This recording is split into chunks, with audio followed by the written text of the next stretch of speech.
हीरापुर नामक एक सुंदर गांव था। उसी गांव में संतोष नामक एक आदमी विशेष तरह का चिकन मंडी बिरयानी बनाकर उसी गांव में बेचता था। एक दिन वो चिकन मंडी बिरयानी बनाकर बेचने लगता है। चिकन मंडी बिरयानी, विशेष चिकन मंडी बिरयानी, आइए बाबू आइए।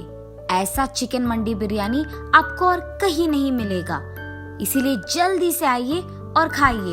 एक चिकन मंडी बिरयानी का सिर्फ 250 रुपए। जल्दी आइए बाबू, जल्दी आइए। उसके ऐसे चिल्ला चिल्ला कर बेचने के कारण आते जाते लोग उसी के मंडी के दुकान जाकर वहाँ बिरयानी को खरीद कर खाते थे। अरे संतोष, तुम्हारे तरह ये विशेष बिरयानी और कोई नहीं बना सकता। कितना ताजा और कितना स्वादिष्ट है ये बिरयानी। सच में तुमने कमाल कर दिया। ये तो मुझे पता है कि मेरे तरह इस विशेष चिकन मंडी बिरयानी को यहाँ और कोई नहीं बना सकता। ये कह के वो उसके दुकान आए हुए मेहमान को बिरयानी देते हुए रहता है। ऐसे ही इसके स्वादिष्ट बिरयानी बनाने के कारण उसके ही नहीं बल्कि आसपास के सारे गांव वाले भी संतोष के मंडी दुकान आके ही बिरयानी खाते थे। इसी कारण उसका दुकान बहुत कम समय में बहुत ही प्रमुख जगह बन जाता है और ऐसे ही उसे बहुत पैसे भी मिलते थे। अब इतने पैसे उसके आंखों के सामने देखकर संतोष समझ गया था कि उसके जैसे बिरयानी आसपास में कोई नहीं बना पाएगा और इसी कारण उसे घमंड भी आ जाता है। इसीलिए वो आए हुए मेहमानों से घमंड होके बात करता था। ऐसे कुछ दिन बीत जाते हैं। फिर संतोष का बेटा वसंत उसके पास आता है। पिताजी, मुझे डिग्री में बहुत अच्छी संख्या मिली है। मैं चाहता हूँ कि ऊंची पढ़ाई करके पुलिस बनूं। अरे मेरा बेटा तो बड़ा बन गया है, अब इसको पढ़ाने की क्या जरूरत है। ये अगर मेरे ही साथ काम करेगा, यहाँ व्यापार संभालेगा तो हम और पैसे कमा पाएंगे। वैसे भी मैं अकेले कोई काम नहीं कर पा रहा हूँ, मुझे मदद में एक हाथ तो चाहिए ही। और तो और मैं अपने बेटे को काम सिखाकर उसे अपने पास ही रख सकता हूँ ताकि वो मुझे काम में भी मदद करे और इस व्यापार को संभालने में भी। वसंत, तुम्हें पुलिस बनने की कोई जरूरत नहीं है। हमारे पास उतने पैसे भी नहीं हैं कि तुम्हें पढ़ाऊं। इसीलिए यही बेहतर है कि तुम मेरे साथ व्यापार में साथ दो और यहाँ दुकान में मुझे मदद भी चाहिए। और तो और ऐसे हमारे व्यापार को संभाल के मेरे साथ मदद करते हुए काम करोगे तो पुलिस की नौकरी की वेतन से बहुत ज्यादा कमा पाओगे। और कब समझोगे बेटा, मेरे साथ काम करो, ज्यादा पैसे कमाओ और खुश रहो। अब चुपचाप कल से यहाँ शुरू हो जाओ, ठीक है? क्या मैं अपना पढ़ाई रोककर पापा के साथ मंडी की बिरयानी बना के उसे बेचूं? हाँ, अब अगर पापा की बात नहीं सुनूंगा तो वो बहुत बुरा मान जाएंगे। तो अब करना ही पड़ेगा और उनका बात सुनना ही पड़ेगा। यही सोचते हुए वो निराश होकर अपने घर चले जाता है और इस सोच में पड़ जाता है कि वो क्या करे। अरे हाँ, मैं ऐसा कर सकता हूँ। मैं पापा के साथ सुबह दुकान में उनकी मदद करूँगा और शाम को घर लौटते ही अपनी पुलिस ट्रेनिंग के लिए तैयार हो जाऊँगा। पैसे मैं पापा को पता चले बिना माँ से ले लूँगा। ऐसे तो पापा भी खुश रहेंगे और मैं भी।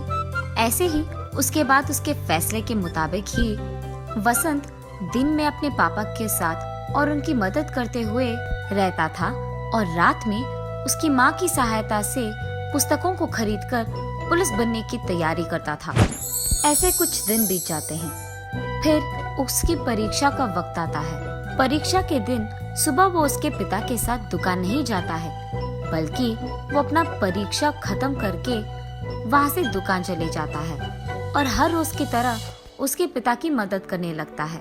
लेकिन रात भर की पढ़ाई के कारण उसे बहुत नींद आने लगती है और वो दुकान में काम करने के बजाय गहरी नींद आने के कारण टेबल पे सो जाता है। टेबल पे सो जाना वसंत के पिता संतोष देखते हैं और गुस्से में उसके पास जाकर ऐसे कहते हैं, वसंत, वसंत, सुबह सुबह तुम्हें नींद क्यों आ रही है?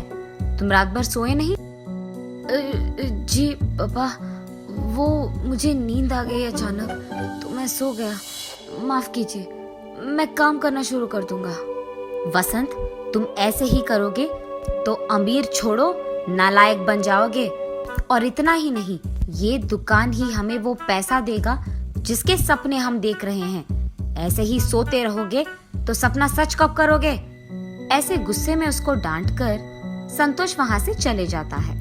वसंत की परीक्षा खत्म हो जाने के कारण वो अगले दिन से हर रोज की तरह उसके पिता के दुकान जाकर सारे काम वैसे के वैसे ही करने लगता है और उसके परीक्षा के परिणाम का इंतजार भी करता है। कुछ दिन बाद उसके परीक्षा के परिणाम आ जाते हैं। उसमें वसंत के अच्छे मार्क्स आने के कारण उसे जल्द ही पुलिस की ट्रेनिंग के लिए जाने की जरूरत पड़ जाती है। तो इसका मतलब ये हुआ कि मेरे कहने के बावजूद तुमने पढ़ाई करके पुलिस की नौकरी के लिए कोशिश किया है। मैंने तुम्हें बहुत बार समझाया कि उससे ज्यादा पैसे हमारे इस व्यापार में आएंगे। चलो छोड़ो, तुम्हें तो वैसे भी ये बातें समझ में नहीं आएंगी। अब से तुम्हारे बिना भी यही व्यापार अच्छा चलेगा और अकेले ही मैं इसे खूब चला सकता हूँ। तुम्हारे आने या जाने से कोई फर्क नहीं पड़ता है और अब से तुम्हारा घर में रहना या ना रहना तुम्हारी मर्जी है। इससे मुझे कोई फर्क नहीं पड़ेगा। अब से मुझे तुम्हारी जिंदगी के बारे में कुछ भी नहीं पता चलना है। तुम्हें जो करना है करो। ऐसे गुस्से में वसंत पे क्रोधित होकर संतोष वहाँ से चले जाता है। काश पापा समझ पाते कि पुलिस की नौकरी मेरे लिए बहुत जरूरी है और यही मेरा ख्वाब है, मेरा सपना है और मैं सिर्फ यही करना चाहता हूँ। अब नहीं समझ पा रहे हैं। आशा करता हूँ कि पापा कभी न कभी मेरी इस बात को, इस सपने को समझ पाएंगे। पर अगर अब मैं इनके लिए ये नौकरी छोड़ दूंगा तो आगे कभी नहीं कर पाऊंगा। इसीलिए मुझे देर नहीं करना होगा। अभी मुझे पुलिस की ट्रेनिंग के लिए चले जाना होगा। उसके फैसले के मुताबिक ही कुछ ही महीनों में वो पुलिस की ट्रेनिंग के लिए चले जाता है। ट्रेनिंग खत्म करते ही उसके अपने गांव के पड़ोस गांव में उसको इंस्पेक्टर का नौकरी मिलता है। जब वो अपने पिता के पास ये खुशखबरी देने जाता है तो वो उनसे बात तक नहीं करते हैं और उनका मुंह मोड़ के वहाँ से चले जाते हैं। वसंत उसकी नौकरी बहुत इज्जत और जिम्मेदारी से निभाता है और इसी कारण उस सारे गांव में और पड़ोसी गांव में भी उसकी बहुत तारीफ करते थे। और यहाँ संतोष उसके दुकान में कोई भी नौकर नहीं लगाता है, अकेले ही सारे काम करते रहता है। और ये सब उसी गांव में रहने वाले दो आदमी दूर से देखते रहते हैं। संतोष को सारा दुकान और व्यापार अकेले संभालते हुए देख वो दोनों आदमी एक दिन जब संतोष उसके दुकान पे नहीं था, उस मौका देखकर उस दुकान को कब्जा कर लेते हैं। दुकान को लौटने के बाद जब संतोष देखता है कि उसके दुकान में दो नए लोग काम कर रहे थे, वो चौंक जाता है और उनसे जाकर पूछता है, आप इसी गांव के लोग हो ना? क्या आपको पता नहीं है कि ये मेरा दुकान है? आप यहाँ बिरयानी क्यों बना रहे हो? हाँ, ये हमारा दुकान है। तुम हमारे दुकान आकर हमसे ही पूछ रहे हो? तुम ये बताओ कि यहाँ क्यों आए हो? ऐसे हमारे दुकान को तुम्हारा दुकान कहोगे तो हम चुप नहीं बैठने वाले। उन आदमियों का ऐसे कहने के कारण संतोष चौंक जाता है और उसके पड़ोसी दुकान वाले के पास जाता है। भैया, आपको तो पता है कि ये मेरा दुकान है, तो ये लोग आ रहे थे, आपने उन्हें रोका क्यों नहीं? अरे वाह, जब हमें तुम्हारी जरूरत थी तो तुम बहुत घमंड थे। अब जब तुम्हें हमारी जरूरत आ गई तो हम क्यों तुम्हारी मदद करें? चलो जाओ यहाँ से। ये सुनकर वो बहुत निराश हो जाता है और उसी दुख में संतोष उसके घर चले जाता है और हर दिन यही सोचता है कि इस मुसीबत से वो बाहर कैसे आए। और ऐसे बहुत दिन बीत जाते हैं। कुछ दिन बाद संतोष को उसके पड़ोस गांव के दोस्त की याद आती है और उसके पास जाकर वो जो कुछ भी हुआ समझाता है।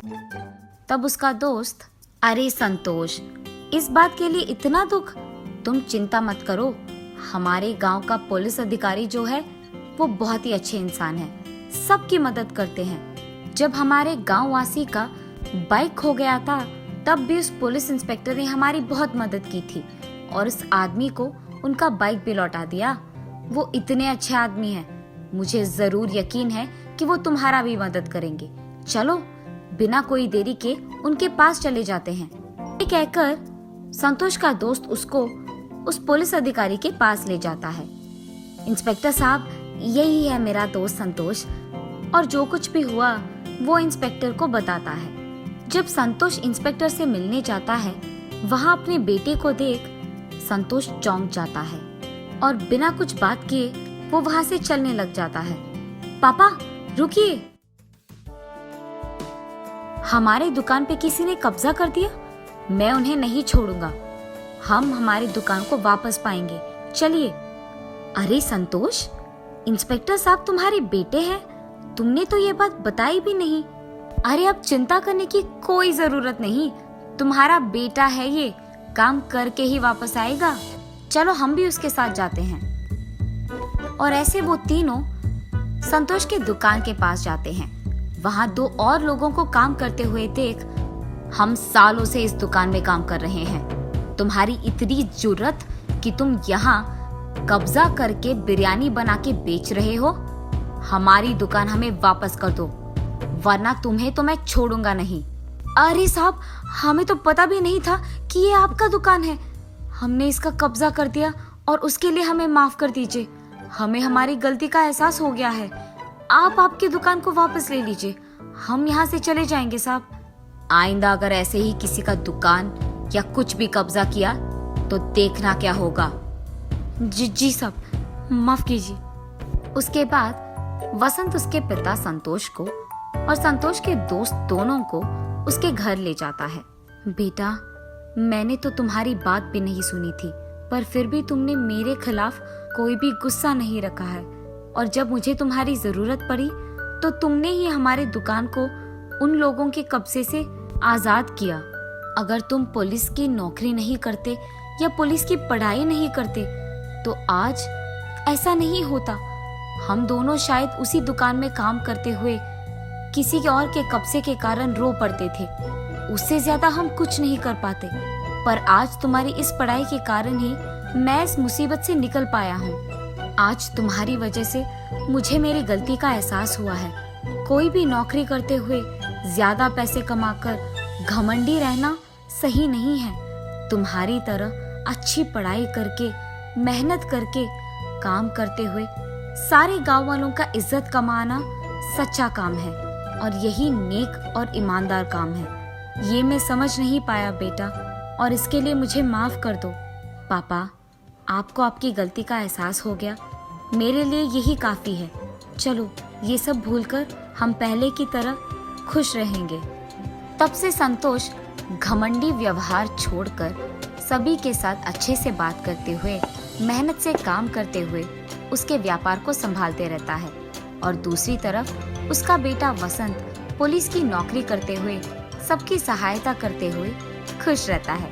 दोनों मिलकर उनके अपने अपने काम का इज्जत करते हैं और खुश रहते हैं।